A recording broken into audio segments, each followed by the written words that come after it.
Hello दोस्तों, pre online teaching में आपका स्वागत है। आज हम वर्कशीट 2020-21 विषय गणित हिंदी माध्यम माह फरवरी कक्षा 7वीं की वर्कशीट का सॉल्यूशन देखेंगे। इसके पहले के वीडियो में हमने आपको हिंदी और इंग्लिश की वर्कशीट का सॉल्यूशन प्रोवाइड करा दिया था।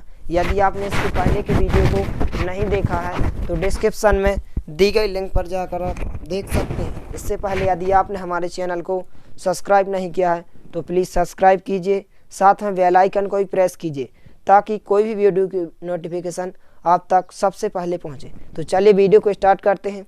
इसमें पहला है खंड आ। तो इसमें पहला क्वेश्चन है सही विकल्प चुनकर लिखिए। इसमें पहला क्वेश्चन है किसी शहर का सोमवार का तापमान -10 डिग्री सेल्सियस था। अगले दिवस तापमान में 3 डिग्री सेल्सियस की वृद्धि हो गई तो उस दिन का तापमान होगा। तो इसमें आपको 4 ऑप्शन दिए गए हैं। इसमें से आपका बी नंबर का ऑप्शन सही हो जाएगा, -7 डिग्री सेल्सियस।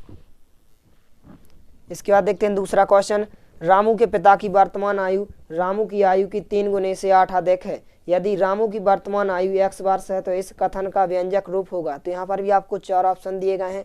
इसमें से आपका डी नंबर का ऑप्शन सही हो जाएगा, यानी कि 3x + 8 आपका आंसर हो जाएगा।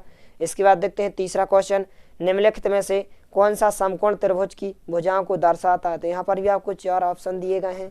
इसमें से आपका सी नंबर का ऑप्शन सही हो जाएगा। तो आपको इस आंसर को लिख देना है, सी नंबर के ऑप्शन को। इसके बाद देखते हैं हम चौथा क्वेश्चन। तो चौथा क्वेश्चन है, यहाँ पर आपको एक चित्र दिया गया है। दी गई आकृति में छायांकित भाग का पूर्ण का कितने प्रतिशत है। तो यहाँ पर आपका बी नंबर का ऑप्शन सही हो जाएगा, 75%। इसके बाद देखते हैं पांचवा क्वेश्चन। मैंने इसे 800 में खरीदा, दुकानदार ने, यानी कि, और मैं इसे 1000 रुपये में बेचता हूँ। उक्त लेन देन में मेरा लाभ या हानि प्रतिशत है। तो इसमें से आपका बी नंबर का ऑप्शन सही हो जाएगा, यानी कि 20% की हानि हो जाएगी। तो ये आपका आंसर हो जाएगा। इसके बाद देखते हैं प्रश्न क्रमांक दूसरे का पहला क्वेश्चन। 3 गुणित -4 को संख्या रेखा पर निरूपित कीजिए। तो सबसे पहले इसको गुणा करना है। 3 का गुणा -4 से करेंगे, कितना का -12। तो यहाँ पर इसके इस प्रकार आपको संख्या रेखा पर दर्शा देना है -12 को। तो ये आपके प्रश्न क्रमांक 2 के पहले क्वेश्चन का आंसर हो जाएगा। इसके बाद देखते हैं प्रश्न क्रमांक 2। निम्नलिखित सारणी के अंतिम स्तंभ को पूरा कीजिए। तो इसमें आपको एक सारणी दी गई, सारणी को आपको इस प्रकार से पूरा करना है। यहाँ पर आपको दिए गए क्रमांक, संख्या, समीकरण, चर का मान। बताइए कि समीकरण संतुष्ट होते हैं या नहीं। हाँ और नहीं में आपको आंसर देना है। तो इस प्रकार आपको पहले क्वेश्चन का आंसर हो जाएगा नहीं, दूसरे क्वेश्चन का आंसर हो जाएगा हाँ, और तीसरे क्वेश्चन का आंसर हाँ, और चौथे क्वेश्चन का आंसर नहीं हो जाएगा। तो इस प्रकार आपको इस तालिका को पूरा कर लेना है। इसके बाद देखते हैं प्रश्न क्रमांक 3। रेणु अपने बगीचे में 4 पौधे एक पंक्ति में लगाती हैं। 2 क्रमागत पौधों के बीच की दूरी 3/4 मीटर है।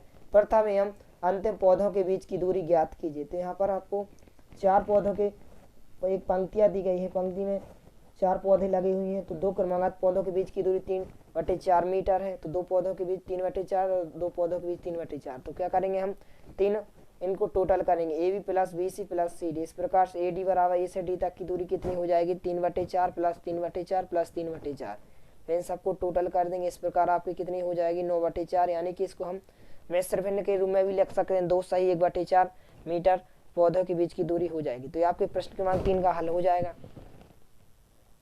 इसके बाद देखते हैं प्रश्न क्रमांक 4। निम्नलिखित कोणों के युग्म में पूरक एवं संपूरक कोणों में वर्गीकरण कर उत्तर हाँ और नहीं में लिखिए। तो इसमें आपको क्रमांक, संख्या, कोण युग्म, पूरक कोण, हाँ और नहीं में आंसर देना है। संपूरक कोण, हाँ और नहीं में। तो पूरक कोण क्या कहलाते हैं, यदि 2 कोणों का योग 90 अंश होता है तो वे पूरक कोण कहलाते हैं। यदि 2 कोणों का योग 180 अंश होता है तो वे संपूरक कोण कहलाते हैं। तो यहाँ पर एक क्या हो जाएगा, एक पूरक नहीं होगा। तो इस प्रकार से आपको इस तालिका को पूरा कर लेना है। इसके बाद देखते हैं प्रश्न क्रमांक 5। दी गई आकृति में कितनी सममित रेखाएं दर्शाई है। तो यहाँ पर कितनी सममित रेखा दर्शाई गई, सममित रेखाओं की संख्या कितनी हो जाएगी, 2। यहाँ पर एक सममित रेखा ये हो जाएगी, एक सममित रेखा ये हो जाएगी। तो इस प्रकार ये आपके प्रश्न क्रमांक 5 का उत्तर हो जाएगा। इसके बाद देखते हैं प्रश्न क्रमांक 3। निम्नलिखित प्रश्नों को हल कीजिए। इसमें पहला क्वेश्चन है 20 से छोटी अभाज्य संख्याओं के ऐसे 4 युग्म लिखिए जिनका योग 5 से विभाज्य है। तो ये आपके प्रश्न क्रमांक 3 के पहले क्वेश्चन का आंसर हो जाएगा। इस प्रकार से आपको हल कर लेना है। इसके बाद देखते हैं प्रश्न क्रमांक तीसरे का दूसरा क्वेश्चन। यदि आपके परिवार में 8 व्यक्तियों के लिए 6 दिन का पर्याप्त खाद्य सामग्री है, यदि आपके घर 4 मेहमान और आ जाएं तो यह सामग्री कितने दिनों के लिए पर्याप्त होगी। तो ये आपके प्रश्न क्रमांक 2 का हल हो जाएगा। इस प्रकार से आपको हल कर लेना है। इसके बाद देखते हैं प्रश्न क्रमांक 4, निम्नलिखित प्रश्नों को हल कीजिए। जैसे पहला क्वेश्चन है, 2 प्रकार की पेटियां हैं जिनमें आम रखे हुए हैं। प्रत्येक बड़ी पेटी में रखे आमों की संख्या 8 छोटी पेटियों में रखे आमों की संख्या से 4 अधिक है। यदि बड़ी पेटी में 100 आम है तो प्रत्येक छोटी पेटी में कितने आम होंगे। तो आपको इस प्रकार से हल कर लेना है।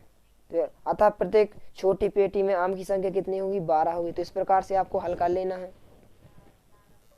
इसके बाद देखते हैं प्रश्न क्रमांक 4 का दूसरा क्वेश्चन, निम्न आयत चित्र को देखकर दिए गए प्रश्नों के उत्तर दीजिए। तो यहाँ पर आपको एक आयत दिया गया है, इसको देखकर आपको नीचे दिए गए प्रश्नों के उत्तर को बताना है। तो इस प्रकार से आपको प्रश्न दिए गए हैं। पहला प्रश्न है, इस आयत चित्र में क्या सूचना दी जा रही है। तो ये आपके पहले क्वेश्चन का आंसर हो जाएगा कि चित्र में कक्षा 7 के लड़कों की ऊंचाई सेंटीमीटर में, लड़कों की संख्या की जानकारी की सूचना दी जा रही है। इसके बाद दूसरा क्वेश्चन, किस वर्ग में अधिकतम लड़के हैं। तो इसमें 135 वर्ग में 7 लड़के हैं, यानी कि 135 वर्ग में अधिक लड़के हैं। इसके बाद देखते हैं तीसरा क्वेश्चन, कितने लड़कों की लंबाई 140 सेंटीमीटर या उससे कम है। तो इसका आंसर हो जाएगा 5 लड़कों। इसके बाद देखते हैं चौथा क्वेश्चन, सबसे कम लड़के के किन वर्गों में है। तो यह 125 तथा 155 में। तो यह आपके आंसर हो जाएगा। इसके बाद देखते हैं पांचवा क्वेश्चन, कितने लड़कों की लंबाई 145 सेंटीमीटर या उससे अधिक है। तो 24 लड़कों की संख्या हो जाएगी, आपका आंसर हो जाएगा। इसके बाद देखते हैं छठवां क्वेश्चन, किन किन वर्गों में लड़कों की संख्या बराबर है। तो 125 और 155 में लड़कों की संख्या क्या है, बराबर है। तो यह आपके प्रश्न क्रमांक चौथे का पहले क्वेश्चन दूसरे क्वेश्चन का आंसर हो जाएगा। इसके बाद देखते हैं प्रश्न क्रमांक 5, निम्न मापों के कोण बनाइए। तो वहां पर आप कुछ को माप दिए गए हैं, इस प्रकार से आपको कोण बनाना है। इसमें ए नंबर में 60 अंश का कोण बनाना है, बी नंबर में 30 अंश का कोण और सी नंबर में 90 अंश का कोण और डी नंबर में आपको 120 अंश का कोण बनाना है और ई नंबर में 45 अंश का कोण। तो आपको इस प्रकार से बना लेना है। ये आपके 60 अंश का कोण हो जाएगा, ये 30 अंश का, ये 90 अंश का और ये 120 अंश का और ये 45 अंश का। तो ये आपके प्रश्न क्रमांक 5 के आंसर हो जाएंगे। इस प्रकार से आपको बना लेना है। इसके बाद देखते हैं प्रश्न क्रमांक 6, नीचे दिए गए प्रश्नों को हल कीजिए। जैसे पहला क्वेश्चन है, राजू ने एक पुस्तक 36.65 की तथा एक पेन 5 रुपये का खरीदा है। यदि उसके पास 50 रुपये हैं तो उसके पास पुस्तक व पेन खरीदने के बाद कितने रुपए शेष रहेंगे। तो यह आपके प्रश्न क्रमांक 6 का पहले क्वेश्चन का आंसर हो जाएगा। ये आपका आंसर हो जाएगा। आपको इस प्रकार से हल कर लेना है। इसके बाद देखते हैं प्रश्न क्रमांक 6 का दूसरा क्वेश्चन, अपने घर के किसी एक दरवाजे का क्षेत्रफल ज्ञात कीजिए। तो जैसे मान के हम दरवाजे की लंबाई कितनी 7 फीट, दरवाजे की चौड़ाई 4 फीट। तो इस प्रकार से आपको ज्ञात कर लें। क्षेत्रफल क्या होता है, लंबाई गुणा चौड़ाई, यानी कि दरवाजे का क्षेत्रफल कितना हो जाएगा, 28 फीट हो जाएगा। तो इस प्रकार आपके प्रश्न क्रमांक 6 का दूसरे क्वेश्चन का आंसर हो जाएगा। इसके बाद देखते हैं प्रोजेक्ट कार्ड। तो ये आपको खंड में प्रोजेक्ट कार्ड दिया गया है। इसमें क्वेश्चन है, विद्यार्थी कम से कम 20 व्यक्तियों, परिवार या रिश्तेदार या पड़ोसी से उनकी जन्म तिथि पूछकर सारणी को पूरा करें एवं सारणी के आधार पर निम्नलिखित प्रश्नों के उत्तर दें। तो इसको आपको अपने हिसाब से कर लेना है। इसमें क्रमांक परिवार के व्यक्तियों के नाम या रिश्तेदारों के नाम या पड़ोसी के नाम। इसमें आपको रिश्ता लिखना है कि कौन सा रिश्ता है। यहाँ पर आपको जन्म तिथि का दिनांक लिखना है, यहाँ पर जन्म तिथि का माह और जन्म तिथि का वर्ष लिखना है। तो इसमें आपको कम से कम 20 व्यक्तियों के नाम लिखना है। इस प्रकार से आपको इस सारणी को पूरा कर लेना है। यदि वीडियो पसंद आए तो प्लीज़ लाइक कीजिए, दोस्तों के साथ शेयर कीजिए और यदि आपने हमारे चैनल को सब्सक्राइब नहीं किया है तो प्लीज़ सब्सक्राइब कीजिए। धन्यवाद।